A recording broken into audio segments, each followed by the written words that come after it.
Merci beaucoup. D'abord, je vous félicite parce que depuis 6-7 ans, je fais à peu près 60 conférences par an. Et c'est la première fois que quelqu'un fait l'effort de documentation que vous avez fait. Et je me dis, il doit y avoir une culture Xebia qui doit être particulière parce que les autres se contentent de lire le CV sur LinkedIn et de dire les 4 principales grandes dates. Et donc, bravo pour cet exercice. Alors, dans la vie d'une entreprise, j'ai l'habitude de dire qu'il y a 4 histoires et qu'on connaît l'histoire qui est l'histoire grand public, qui est ce que j'appelle l'alchimie, marketing, distribution. C'est à quoi on sert, quels problèmes on règle, combien on a de clients, comment ils se comportent, comment on les acquiert, et je dirais la success story ou l'histoire tout court. Ça, c'est la première histoire sur laquelle je reviendrai très très brièvement pour raconter à quoi on sert et comment la mécanique s'est déplacée, parce que c'est ça qui amène aussi les options de sortie, comme on va le voir. La deuxième histoire, c'est une histoire que connaît bien Xebia, c'est l'histoire de la vraie vie. C'est-à-dire que c'est l'histoire des opérations, de l'informatique, des ressources humaines, des clients. Donc c'est le quotidien dans l'entreprise qui est très différent. Et celle-là, elle est presque banale et puis elle est compliquée. Il y a des bugs, il y a des recrutements. Donc cette histoire de la réalité de l'entreprise, elle est beaucoup, beaucoup plus fastidieuse que ce que l'on lit dans les médias. Il y a une troisième histoire qui est l'histoire la plus méconnue de tout le monde et qui est la plus intéressante et qui est le thème de la conférence aujourd'hui, c'est l'histoire du capital ou l'equity story. Voilà, comment on a fait financer tout ça, comment on arrive à ça. Et c'est très très mal fait dans la plupart des startups. L'alchimie marketing distribution est souvent mal faite. Il y a beaucoup de gens qui ont des super produits, super services, mais qui n'arrivent pas à lancer l'activité, à créer le buzz, à avoir beaucoup de clients, à avoir une mécanique, ce que j'appelle un funnel, un entonnoir qui amène un grand nombre de clients. Et l'histoire du capital, on ne meurt que pour 2 raisons. Soit on a moins de chiffre d'affaires que de coûts pendant un certain temps, soit on n'arrive plus à se financer et on a un tour de levée de fonds de retard. Et quand il n'y a plus d'argent sur le compte en banque, l'entreprise tombe. Donc c'est cette histoire du capital que je vais raconter. Et puis il y a une 4e histoire qui, moi, me passionne, mais sur laquelle je n'interviendrai pas aujourd'hui, c'est l'entrechoc avec les écosystèmes, même s'il y a un peu d'effet de bord. Ça veut dire comment se comportent les institutions en place quand vous lancez une start-up, comment se comportent les institutions, l'État, les commissions des finances, la Banque de France, Bercy, comment se comportent les milieux associatifs, comment se comporte l'ensemble de ce qu'on appelle les corps intermédiaires. Et ça, c'est très très intéressant parce que c'est une histoire où on retourne tout le monde les uns après les autres. Et cette histoire, elle est passionnante. Et finalement, pour créer une entreprise, il faut essayer de maîtriser les 4 histoires. Et c'est ça le rôle d'un chef d'entreprise, c'est d'être un peu stratège et puis d'avoir une vision 360 degrés, une vision un peu globale. Alors la première histoire, très rapidement, on est parti pour rebancariser les interdits bancaires, donc avec un compte bloqué tout simple. Concrètement, vous allez chez un buraliste, vous demandez un compte nickel, on vous vend une Mastercard internationale en 10 secondes, le temps d'acheter un paquet de cigarettes. Donc c'est l'acte 1. L'acte 2, vous avez une borne dans le magasin de technologie, vous scannez vos documents d'identité, je passe vite. Il y a beaucoup de technologie, il y a beaucoup d'authentification renforcée, il y a beaucoup de couches de sécurité. Et vous répondez à peu près à 17 questions et vous avez fait votre dossier client. Et là, une des grandes forces de Compte Nickel, c'est qu'on a un statut d'établissement de paiement et pas d'établissement de crédit. Donc on n'a pas demandé aux gens leurs feuilles de paye et de les analyser pour pouvoir faire du découvert et du crédit. Et on ne fait pas d'épargne, donc on n'a pas les questionnaires MiFID pour savoir si vous voulez acheter des dérivés actions ou du livret A et si vous êtes assez intelligent pour ça. Donc on fait juste payer et être payé, mais ça demande une exigence qui est colossale et qui explique aussi la deuxième histoire de la réalité, c'est que si on ne fait pas de découvert, sur chaque opération, on doit vérifier le solde, donc on doit avoir des infrastructures, on doit avoir des technologies en temps réel complètes, et donc là on est passé sur des technos Cassandra, mais c'est une exigence qui est énorme sur chaque opération de chaque client de vérifier s'il y a le solde à chaque seconde, quoi. C'est-à-dire que c'est quelque chose de très très différent du système bancaire. Je passe, donc acte 1, j'ai acheté 10 secondes une carte, acte 2, j'ai passé moins de 5 minutes sur la borne à faire mon dossier client qui est extrêmement simple et très intuitif.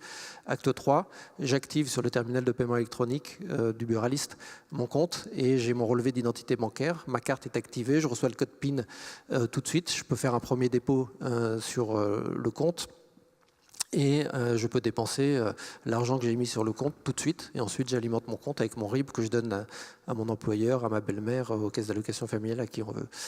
Et donc, je suis rentré dans un magasin et 6 minutes après, je suis sorti et je suis bancarisé.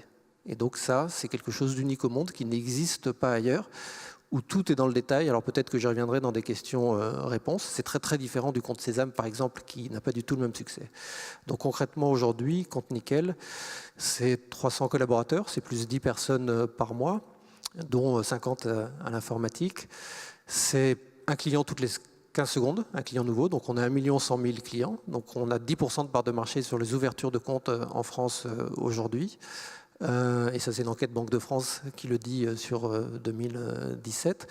Et on ouvre un point de vente toutes les heures, un nouveau buraliste toutes les heures. Donc on est à 4 500 buralistes, on sera à 10 000 fin 2020. Donc on ouvre 200 points de vente par mois, ça fait 50 par semaine, ça fait 10 par jour.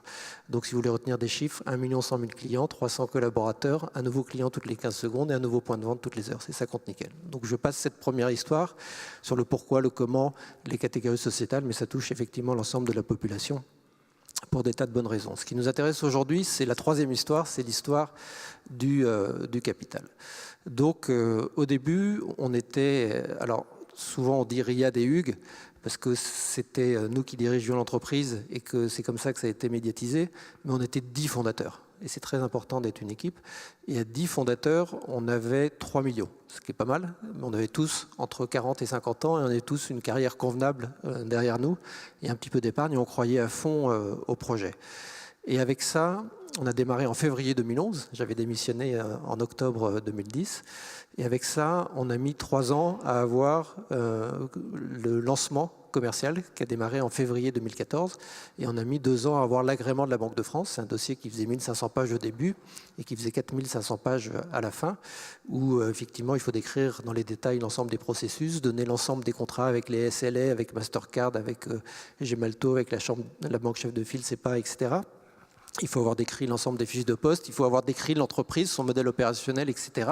Avoir commencé à construire l'informatique.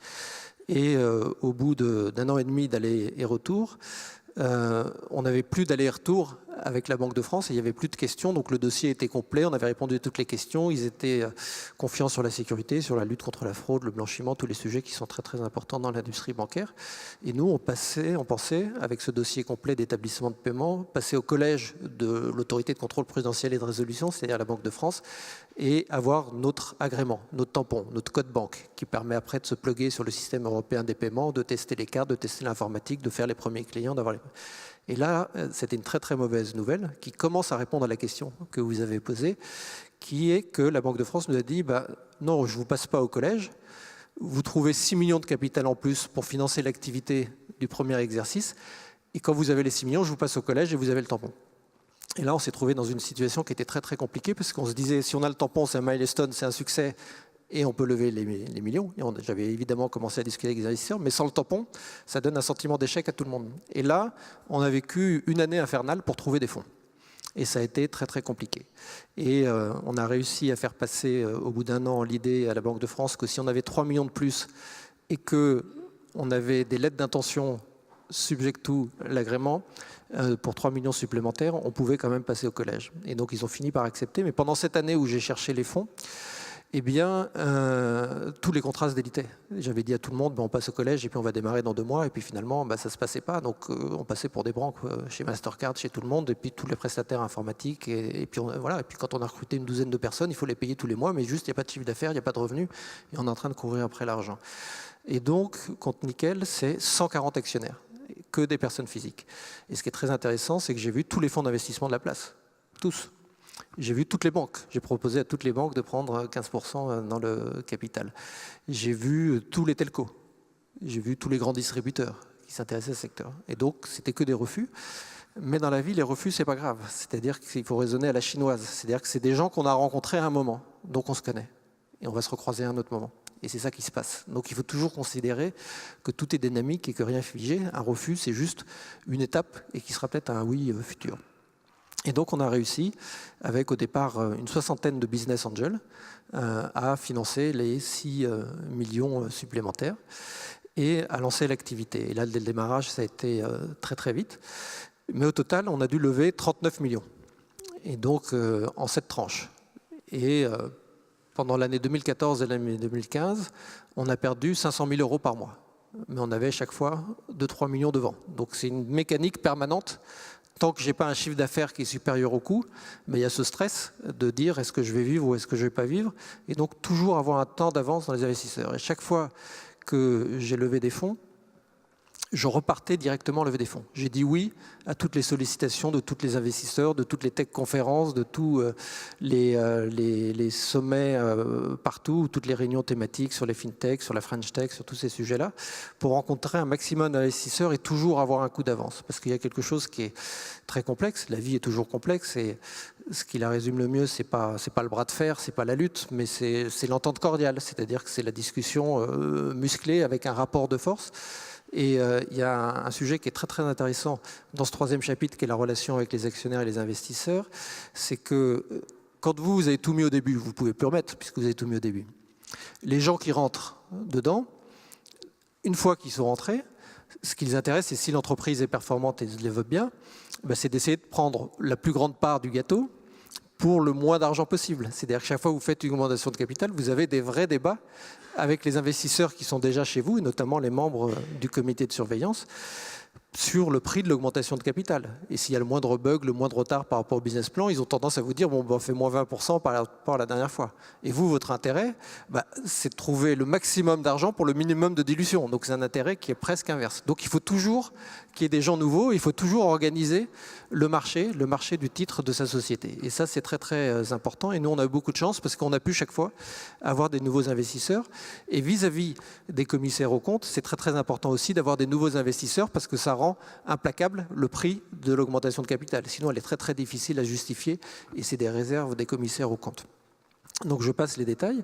Et donc petit à petit, on est passé de business angel à gros business angel, à family office, à fonds d'investissement. Mais dès que vous commencez à faire rentrer des investisseurs d'une catégorie un peu plus professionnelle, comme des family office ou des gros business angels, c'est-à-dire des gens qui sont entrepreneurs, qui ont 50 ans, qui ont gagné très très bien leur vie, qui ont bien réussi, qui ont même vendu leur boîte, qui ont beaucoup d'argent, eh bien vous êtes avec leur juriste et vous faites deux choses et qui sont difficiles dans la vie d'une entreprise. La première, c'est que vous faites un pacte d'actionnaires, et donc ça, il faut bien y réfléchir, il faut passer beaucoup de temps dessus et vraiment challenger avec beaucoup de gens. Et dans le pacte d'actionnaires, donc il y a les rapports entre les actionnaires, les droits de sortie, etc. Mais il y a aussi une clause de liquidité, c'est-à-dire que les gens qui investissent, à un moment, ils veulent retrouver leur argent, il faut qu'il y ait une sortie. Et en général, la clause de liquidité, elle est à 5 ans, et nous, on avait une obligation de moyens en 2018, on a vendu bien avant, et je dirai pourquoi dans une seconde, et à 5 ans, vous devez recevoir des banques d'affaires, vous devez leur faire une évaluation de la valeur de l'entreprise, vous devez proposer à votre comité de surveillance 2 banques d'affaires pour une mise en vente totale. Et évidemment, dans le pacte d'actionnaires, il y a l'égalité totale des actionnaires avec des sorties conjointes, et donc on ne peut pas dire il y a un tel qui va sortir, un tel qui ne va pas sortir, même si ça c'est le cadre, et qu'après tout le monde peut être intelligent et réfléchir en fonction des situations. Et puis vous faites une deuxième chose, qui est très compliqué à un moment, quand on s'est dilué, quand on passe sous les 50% du capital de sa société, c'est que vous changez la gouvernance. Ça veut dire que vous créez une gouvernance qui est duale, que nous on avait fait depuis le départ, mais ça veut dire qu'au départ, vous êtes entre copains, vous créez une SAS, et puis le président est nommé un parmi vous, et en gros il est révocable parce qu'il faudrait le déboulonner en assemblée générale à 66% des votes, non pas exprimés, mais des droits de vote. Donc en gros, vous avez le contrôle total de l'entreprise et vous décidez tout. Et à un moment, les investisseurs disent non, nous, on veut notre part de la gouvernance. Donc le comité de surveillance va être élu par les actionnaires. Il y aura au moins la moitié des membres qui seront non pas dans les fondateurs, mais qui seront dans les nouveaux investisseurs, les investisseurs extérieurs. Et c'est le comité de surveillance qui va décider ci, qui va décider ça et qui va nommer et révoquer les dirigeants. Donc vous devenez le salarié révocable directement de l'entreprise que vous avez créée parce que vous êtes pas voilà. Et le comité de surveillance a des prérogatives et là vous faites bien sûr un comité d'audit, un comité de nomination, un comité de stratégie, etc. Donc vous êtes passé de plénipotentiaire dans une entreprise à finalement actionnaire et actionnaire significatif d'une entreprise. Vous avez encore un certain poids et une certaine influence par la manière que vous avez de savoir empowerer les équipes et l'ensemble des parties prenantes, mais vous devenez le salarié de votre propre entreprise. Et donc vous pensez à la sortie, qui est à 5 ans. Et donc quelles sont les options de sortie? Et je vous dirai comment je les ai écartées et comment je suis arrivé à celle-ci. Les options de sortie, elles sont multiples. Donc c'est trouver d'autres actionnaires qui remplacent les premiers. Et donc ça peut être d'autres fonds, ça peut être d'autres particuliers fortunés, ça peut être des grandes familles qui ont envie d'avoir une société dans ce secteur-là. En général, c'est très très difficile à partir d'une certaine valeur, à partir de 100, 200 millions, d'avoir des particuliers. Donc ça devient des institutionnels. Vous avez la sortie qui est fermée, qui est par LBO, parce qu'il n'y a pas encore assez de résultats. Et tant qu'on n'est pas rentable et qu'on n'a pas des gros dividendes, on ne peut pas se faire une reprise de l'entreprise soi-même avec la dette. Vous avez une sortie éventuelle par la bourse, mais la bourse, on ne met jamais 100%. Et on ne sort pas l'ensemble des actionnaires. Donc, et elle se fait en grande partie par augmentation de capital, parce que les nouveaux actionnaires, ils veulent financer un projet, financer une croissance, et pas forcément enrichir les sortants et se retrouver. Et donc, en bourse, on met 30%. Donc la bourse, c'est plutôt une deuxième étape si on a fait une sortie par des fonds. Voilà, en général, on sort par 2-3 fonds, et puis après, on se met en bourse. Et là, les fondateurs gardent l'essentiel de leurs titres, parce que les fonds veulent qu'ils soient très comités. Ou alors, vous avez des sorties industrielles. Et les sorties industrielles, c'est soit des gens du secteur, soit des Français, soit des étrangers, soit des gens de secteurs différents. Alors, nous, il y a 2 très bonnes choses qu'on a faites. Alors, je suis un peu long à vous agiter les bras s'il faut, et puis je vais accélérer. Mais la première chose, et la chose dont je me félicite le plus, c'est d'avoir fait à un moment, dans cette entente cordiale dont je parlais, dans ce bras de fer, des fonds institutionnels. Et on avait le choix, et d'ailleurs les fonds institutionnels les plus performants, ce n'est pas les Français. On a été repérés par les Américains, les Accel, les Summit, les Index, les Towerbrook, etc., bien avant que les fonds français viennent nous voir. Alors, c'était il y a 6-7 ans, donc c'était pas du tout l'état du capital investissement d'aujourd'hui où il y a pléthore d'argent. Donc on a fait rentrer le fonds Partech, entre parenthèses le fonds Partech, qui est très très bien, et c'est une de mes meilleures décisions d'avoir fait rentrer. Mais à l'époque, il gérait 400 millions d'euros. Aujourd'hui, il gère 1,3 milliard, mais c'était juste en 2015. On est en 2018, donc il y a 3 ans. Et pour passer de 70 à 400 millions, ils avaient mis 15 ans. Et pour passer de 400 à 1,3 milliard, ils ont mis 3 ans, quoi, pour vous dire. Et ça, tous les fonds que je vois, c'est comme ça. C'est-à-dire qu'il y a un argent débordant, je dirais, aujourd'hui. Il y a peut-être même une petite bulle. Et donc, quand vous faites rentrer un fonds d'investissement, vous faites rentrer beaucoup plus que de l'argent. Vous faites rentrer des réseaux, de la visibilité. Ça vous donne une image corporate. Nous, on avait une image grand public qui s'est tout de suite installée très très vite. Et on a eu une exposition médiatique très très forte. Mais l'image corporate, l'image financière de l'entreprise, s'il y a un fonds qui rentre, ils ont fait les due diligence. Donc l'informatique est bien, les finances sont solides, l'organisation est bonne, les ressources humaines sont claires. Et donc, vous faites rentrer un fonds tout de suite. Vis-à-vis de la communauté institutionnelle, ça donne une attractivité supplémentaire. Mais le fonds vous apporte beaucoup plus que de l'argent. Il vous présente des technos dans lesquels il investit ou pas. Il vous présente d'autres start-upers. Il présente les entreprises qui ont investi chez eux. Donc vous vous mettez à rencontrer des boîtes américaines dans les paiements. Vous vous mettez à rencontrer beaucoup de gens. Et il vous apporte beaucoup de conseils en organisation, en stratégie, voire en ressources humaines. Donc on a fait rentrer Partech. Et puis après, on a fait rentrer Fidelity, qui est le premier fonds mondial à travers sa filiale Eight Roads, qui fait le corporate venture de Fidelity. Fidelity, ça gère 5 500 milliards de dollars. C'est-à-dire que c'est quelque chose d'absolument colossal. Et les due diligence avec les Américains sur la conformité, c'est quelque chose qui est vraiment très salé et très dense. Et on a fait une autre chose qui est très bien. Et ça, c'est très très difficile à faire. Il y a beaucoup de startups qui ne l'ont pas fait.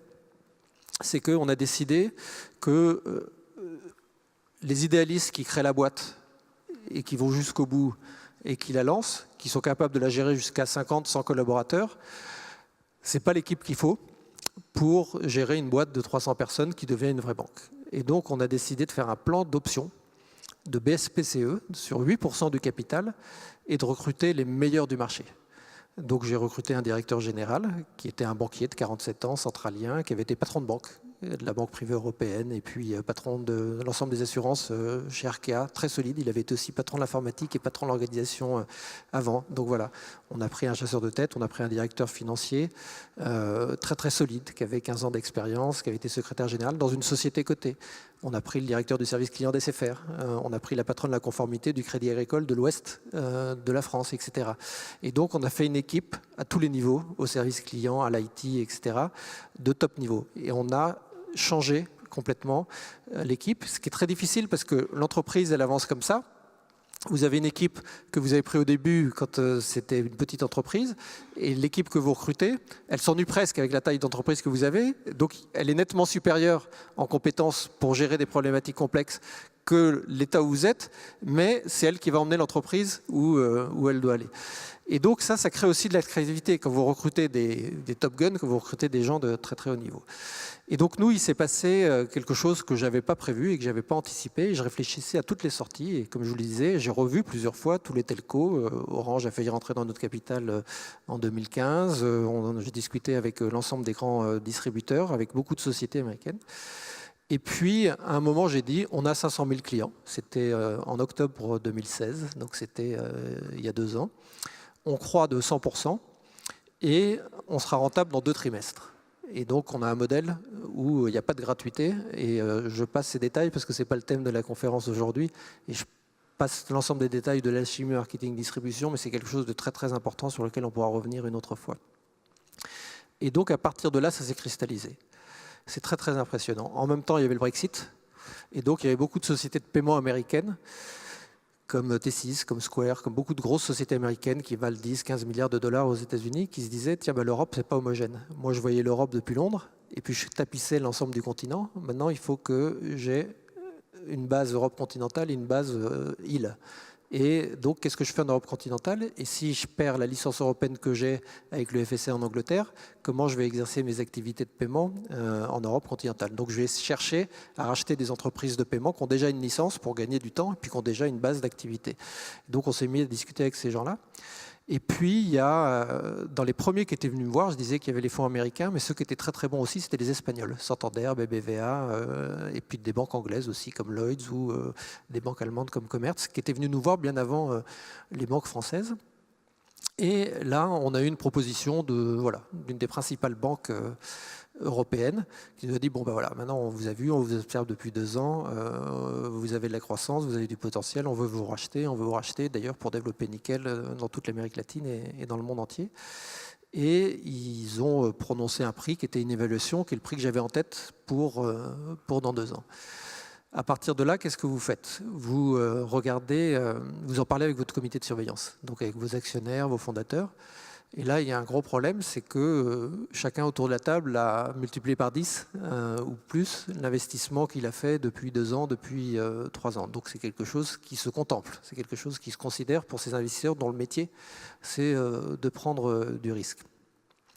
Et donc vous vous dites, c'est intéressant, mais où se situe le marché? Et donc on vous demande de regarder s'il y a manière à orchestrer une compétition ou pas. Moi, j'aime pas les compétitions. J'aime pas prendre des banques d'affaires. D'ailleurs, j'ai pris 0 banque d'affaires pour faire toutes ces levées et y compris pour faire la sortie parce que j'aime bien choisir les gens. Voilà, on parlait de Publicis, d'histoire d'amour et de nuit blanche tout à l'heure. Et donc, mais moi, je trouve que le destin d'une entreprise, ça se fait dans les yeux. Et ça se fait avec l'envie de construire un projet ensemble. Et donc, en même temps que je discutais avec Santander, il y avait quelques banques mutualistes avec qui je discutais. Et puis, Partech a appelé les contacts qui avaient investi chez eux, dont BNP, dont d'autres banques. Et donc, mon analyse, ça a été, je ne veux pas partir avec des fonds d'investissement. Je voyais des fonds, il y a un fonds qui nous faisait une proposition, un grand fonds américain, au même moment. Et le fonds, le multiple qu'ils cherchent, c'est un multiple de 5. Donc, quand ils veulent vous acheter, ils disent, je vous achète à un prix, mais il faut que dans 5 ans, ça vaille 5 fois ça. Donc, c'est des stratégies qui sont des stratégies d'accélération. Et moi, j'avais le sentiment, et je le dis avec beaucoup d'humilité, parce qu'on a démarré très vite et l'entreprise est allée très très vite, et on a eu du mal à scaler l'entreprise. Et moi, j'avais l'impression d'être à 160 à l'heure sur une ligne de crête en 2 chevaux. Voilà. Et que moi, mon souci principal, c'est comment je scale cette entreprise, comment je la densifie, comment je fais suivre l'ensemble des opérations pour faire face à la croissance que l'on a. Et si j'ai quelqu'un qui vient et qui me dit « tu vas partir à l'étranger, tu vas faire le marché des pros, tu vas distribuer des assurances à tes clients, tu vas partir dans tous les sens parce que moi je veux un multiple de 5, moi qui suis déjà à fond sur la pédale d'accélérateur depuis le début et qui en même temps suis en train d'essayer de structurer l'entreprise, avoir quelqu'un qui achète l'entreprise et qui a une pure stratégie d'accélération et financière, ça me fait peur. Même s'il peut proposer un prix qui est un peu supérieur. Et quand on regarde ce qu'il apporte, à part l'argent, pas grand-chose. Donc moi, les fonds, c'était non. La bourse, c'était non parce que c'était pas 100%. Le LBO, c'était non. Donc il me restait les acteurs avec qui on discutait, qui ne connaissaient pas le secteur, les grands distributeurs, les telcos, et là, qui me sidéraient par leur méconnaissance des modèles opérationnels bancaires, des risques, de la conformité, de la fraude, de ces sujets-là, et qui, sur le plan opérationnel, ne nous apportaient rien. Et donc, qui avaient besoin de nous pour leur apprendre des choses, mais qui ne nous solidifiaient pas. Et puis, donc, j'ai vite écarté les telcos et les grands distributeurs notamment, et je n'ai pas senti que c'était le cœur de leur stratégie, que c'était le cœur de leur volonté. Ensuite, j'ai discuté avec des mutualistes. Mais le problème des mutualistes, c'est qu'au bout de 5 rendez-vous, on ne sait toujours pas qui décide. Et qui dit oui, ce serait peut-être une bonne idée, mais il faudrait revoir un tel, etc. Et puis, j'ai eu une rencontre avec BNP Paribas et avec Thierry Laborde, qui est directeur général délégué, qui est très ouvert sur cet écosystème de start-up, qui lui-même avait été le patron de ce qui s'appelle Personal Finance, c'est-à-dire CTLM, etc., qui avait l'habitude d'être un peu à l'extérieur du système cœur des banques et en multi-partenariat et avec des modèles très très ouverts et des modèles de conquête très très digitaux. Et donc, on a passé 2 heures ensemble et on a eu un jeudi matin. On a eu une NDA, notre distributeur cliente à midi, donc ça n'a pas traîné, puisqu'on est parti à 10h du matin. On a travaillé ensemble, avec mon directeur financier, un business plan commun 2020, qui était solide, qui était rationnel. On a vu l'ensemble des sujets, le samedi et le dimanche. Le lundi matin, ils ont eu un comité exécutif, ils ont décidé d'y aller. Ils ont convoqué un conseil d'administration le mercredi soir. Et le jeudi matin, j'avais ma LEI, ma lettre d'intention ferme. Donc en une semaine, une vraie décision. Et donc, qu'est-ce qui est intéressant? C'est-à-dire que quand on regarde une sortie comme ça, on regarde s'il y a des synergies de coûts. Les synergies de coûts, elles sont évidentes, elles sont immédiates. Par exemple, moi, je sais combien j'achète Mastercard. BNP sait combien ils achètent Mastercard. On a nos contrats. Moi, je leur apporte mon volume de 500 000 cartes à l'époque supplémentaire. Eux, ça leur fait monter un cran et ils achètent encore mieux. Et puis moi, ça me fait gagner 1 million direct sur le PNL. Voilà, pareil avec Gemalto, pareil avec l'ensemble des grands partenaires. Les synergies de coûts, elles sont évidentes, elles sont limpides. Vous les matérialisez tout de suite. Ce qu'il n'y avait pas d'ailleurs avec les autres. Ce qui fait que les autres ne peuvent pas payer un prix puisqu'il y a moins de synergies. Les synergies de revenus, vous regardez sur les catégories de clientèle, les segments, ce que vous pouvez faire de plus, voilà, avec des modèles comme Cardiff, des modèles comme CTLM, des modèles dans tous les sujets, d'épargne, de crédit, d'assurance. Vous voyez avec leurs métriques à eux que sur tel type de segment, on peut avoir un taux de transformation sur tel type de produit de temps et vous arrivez à modéliser des synergies de revenus. Alors celles-là, elles sont moins évidentes parce que nous, on veut rester en architecture ouverte et sur chaque nouvelle offre, nouveau produit, eh bien, on veut pouvoir faire des appels d'offres et prendre le meilleur prestataire, ce qu'on fait d'ailleurs. Et quand on a lancé la carte Chrome, qui marche très très bien, qui est la meilleure sur le voyage et sur le paiement à l'étranger en assurance, eh bien, on a pris des assurances extérieures. Et les synergies finalement les plus importantes, c'est celles qu'on ne modélise pas dans les business plans. C'est ce que j'appelle les synergies de tour de main, les synergies opérationnelles. C'est-à-dire comment eux, ils font la cybersécurité. Comment nous, on fait la lutte contre la fraude, la part de l'intelligence artificielle et le machine learning dans l'expérience qu'on a avec le temps réel sur ces sujets-là. Et sur l'ensemble des sujets monétiques, sur l'ensemble des différents départements, finalement, c'est le savoir-faire et l'expérience et le track record des équipes qui, au quotidien, sur toutes les questions qu'on se pose, en challengeant avec des gens qui connaissent bien le métier, c'est ça qui nous fait le plus progresser. Et donc, c'est comme ça qu'on est arrivé à l'idée de le faire avec BNP Paribas et qu'on a annoncé ça en avril 2017 et le temps de faire l'ensemble des étapes juridiques, de le signer en juillet 2017. Alors après, il restait une question, et je vais terminer puisqu'on dépasse le temps, mais est-ce que je le fais ? Puisque finalement, mon pack d'actionnaires, il est 2018 et là, on est tout début 2017. Est-ce que c'est la bonne valeur temps ? Où est le marché? Où ce sera dans un an? Est-ce que je pourrais le faire avec d'autres partenaires? Est-ce qu'il ne vaut pas mieux faire une introduction en bourse?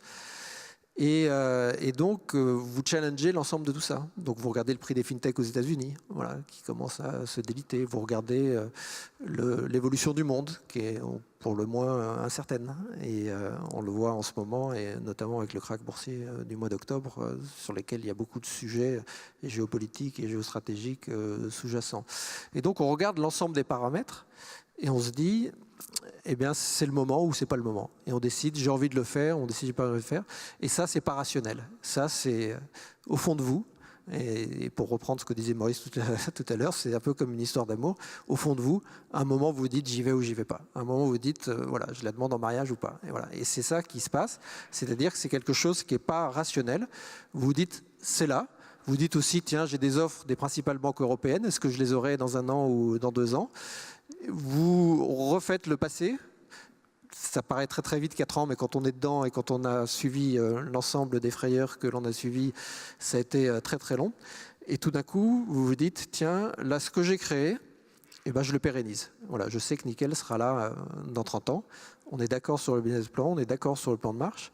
Mais comme vous êtes dans une position de force, vous négociez le fait d'être attaché à la direction générale et pas à une branche, de devenir vous-même membre de la direction générale, de continuer à piloter l'entreprise comme ci, comme ça. Donc vous fixez les règles de fonctionnement qui tiennent le temps que ça tient, mais tant que vous êtes performant, ça tient.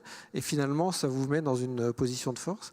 Et aujourd'hui, je me félicite de ne pas avoir fait d'appel d'offres, de ne pas avoir pris de banquier d'affaires et de ne pas avoir fait une vente aux enchères et d'avoir choisi un partenaire industriel. Et après coup, je me rends compte que je pouvais le faire qu'avec une banque compte tenu des synergies opérationnelles dont je parlais qui sont nettement supérieures à ce que j'imaginais, qu'avec une banque privée avec une gouvernance claire et qu'avec une banque française. Donc je pouvais le faire qu'avec la Générale ou la BNP. Il y en a une qui a été très très rapide et il y en a une qui a mis 15 jours à dire qu'elle était intéressée. On était déjà en exclusivité avec la première. Voilà.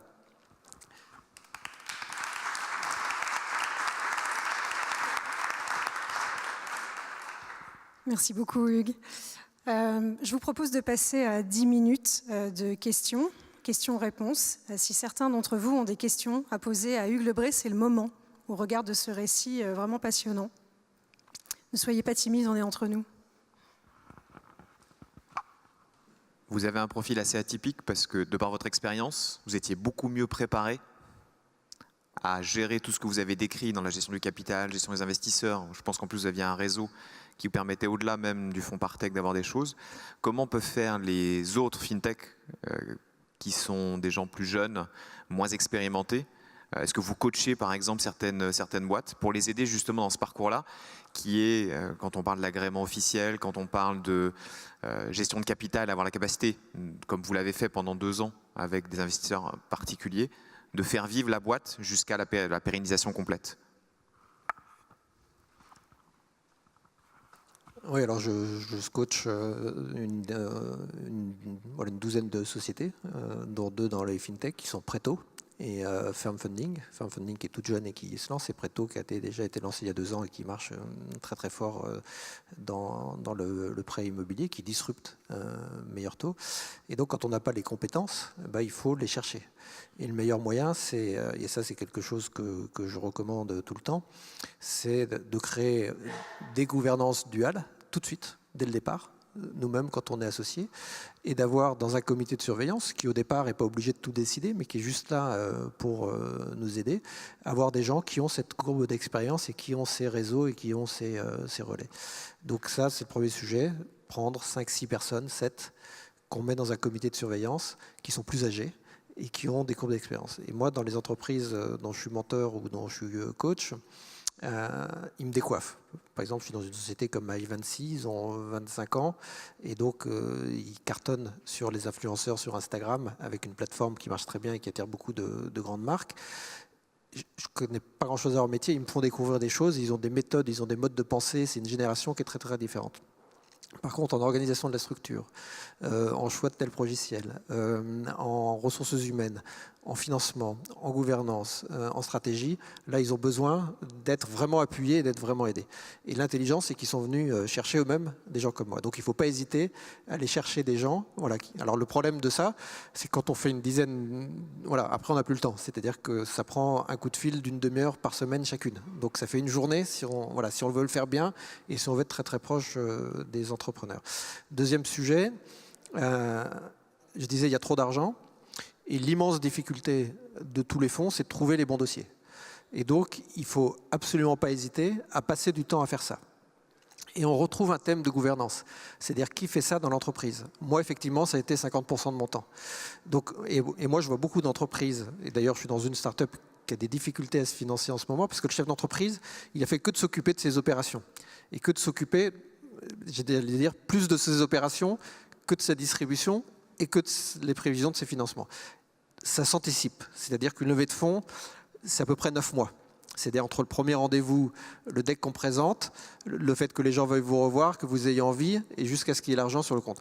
Donc s'il vous reste 6 mois de cash, vous êtes en position de faiblesse. Donc il faut toujours avoir un temps d'avance et être en marketing. Donc ça veut dire que dans l'équipe, il faut vraiment répartir les rôles, au-delà de la gouvernance qui apporte des soutiens et des appuis, pour qu'il y en ait un qui s'occupe de prendre son bâton et d'aller voir l'ensemble des milieux d'investissement, et puis des milieux médiatiques, et puis des milieux. Donc il faut qu'il y ait quelqu'un qui, en relation extérieure, y compris les grands partenariats, etc., il passe plus de 50% de son temps. Et ça, il y a beaucoup de startups qui ne le font pas, et ça, c'est ça qui permet d'avoir vraiment le temps d'avance qui est nécessaire pour être en position de force et pas en position de faiblesse. Et par contre, tous les investisseurs ont envie de vous voir, hein, c'est-à-dire qu'ils cherchent des idées. Hein. Merci. Quelqu'un d'autre? Oui, bonjour. Est-ce que vous avez eu affaire à des organismes de paiement chinois, genre Alipay, WePayChat?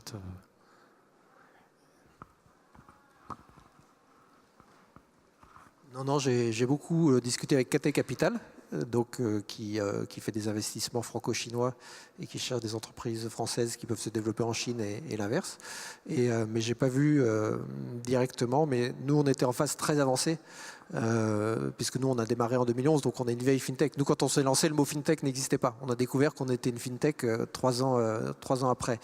Et donc, les Tencent, les Alipay, etc., ont une stratégie d'expansion et une volonté vraiment de mettre des pions un peu partout en Europe. Là, ils viennent de rentrer dans Number 26, par exemple, que depuis 3 ans à peu près. Et nous, on avait déjà fait l'essentiel du chemin. Donc, on n'a pas rencontré de Chinois, à part les fonds en France, qui ont été moins perspicaces que ce que n'a été Partech.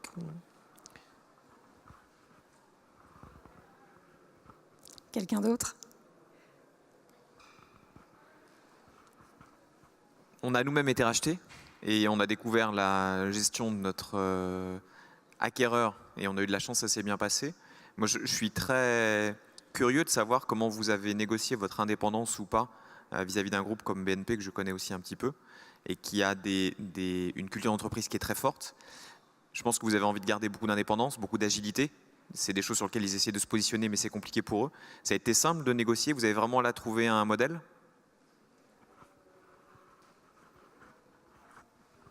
Oui, ça a été très simple. Et en même temps, il faut être lucide. C'est-à-dire que c'était simple parce qu'on a beaucoup de croissance et on continue à avoir une croissance très très forte. Là, on ouvre 33-34 000 comptes par mois en ce moment. Et je crois qu'il y a une volonté de BNP Paribas de montrer qu'ils sont ouverts, montrer qu'ils savent intégrer, respecter les marques, etc. Toutes les grandes institutions ont besoin aujourd'hui d'avoir ce volant de start-up qui viennent compléter les dispositifs. Et donc, de faire un exemple d'intégration réussie, je pense qu'il y a une volonté, même politique, qui est très très forte. En même temps, il y a aussi un pragmatisme qui consiste à dire que tant qu'il y a un objet qui marche très fort, il ne faut surtout pas le casser. Donc nous, ce qu'on a décidé avec BNP Paribas, c'est qu'on n'allait pas devenir le laboratoire d'idées pour tous les autres à l'intérieur du groupe et qu'on ne voulait pas qu'il y ait toutes les branches, toutes les filiales, etc., qui viennent nous voir parce que voilà, on n'est que 300 personnes. À l'époque, on n'était que 200 personnes qui bossent plein pot sur Nickel et il faut encore scaler. On a eu des gros sujets de migration informatique, on a eu des gros sujets de services clients, etc. Et donc, il faut que nous, on soit complètement concentrés sur notre objectif et on ne peut pas avoir des équipes qui se dispersent pour aller raconter ce qu'on fait et comment on fait à tout le monde parce que juste, on n'a pas le temps. Et donc, ils sont conscients de ça. Maintenant, on arrive à une étape qui est complémentaire, qui fait qu'on maîtrise bien le modèle en France et on a fait toutes les migrations qu'on voulait faire. Et donc, on réfléchit à l'international. Et là encore, on fait le développement international nous-mêmes, avec l'appui des équipes BNP Paribas dans les différents pays. Mais on reste, en gros, euro, CEPA, là où on a un agrément bancaire. Et là, on le fait seul. Par contre, les autres pays, par exemple des pays d'Amérique ou des pays d'Afrique qui voudraient faire nickel, là c'est moi qui passe du temps, puisque maintenant moi je suis devenu président du conseil de surveillance, donc j'ai plus de temps, je suis plus opérationnel en day-to-day, et qui leur livre toutes les clés, toutes les données, tout ce qu'ils veulent pour les aider, mais c'est eux qui le construisent eux-mêmes. Et donc on a vraiment organisé le tuyau de la relation entre les deux entreprises pour à la fois donner les informations qui intéressent les différentes branches et en même temps ne pas polluer nos équipes dans la mission principale qui est de développer Compte Nickel. Par contre, il y a beaucoup de relations très très soutenues et on a rattaché hiérarchiquement à BNP tout ce qui est risque, conformité, lutte contre la fraude, lutte contre le blanchiment, où là il y a un lien qui est beaucoup plus fort et qui est tout à fait normal et qui a complètement renforcé la structure. Merci beaucoup.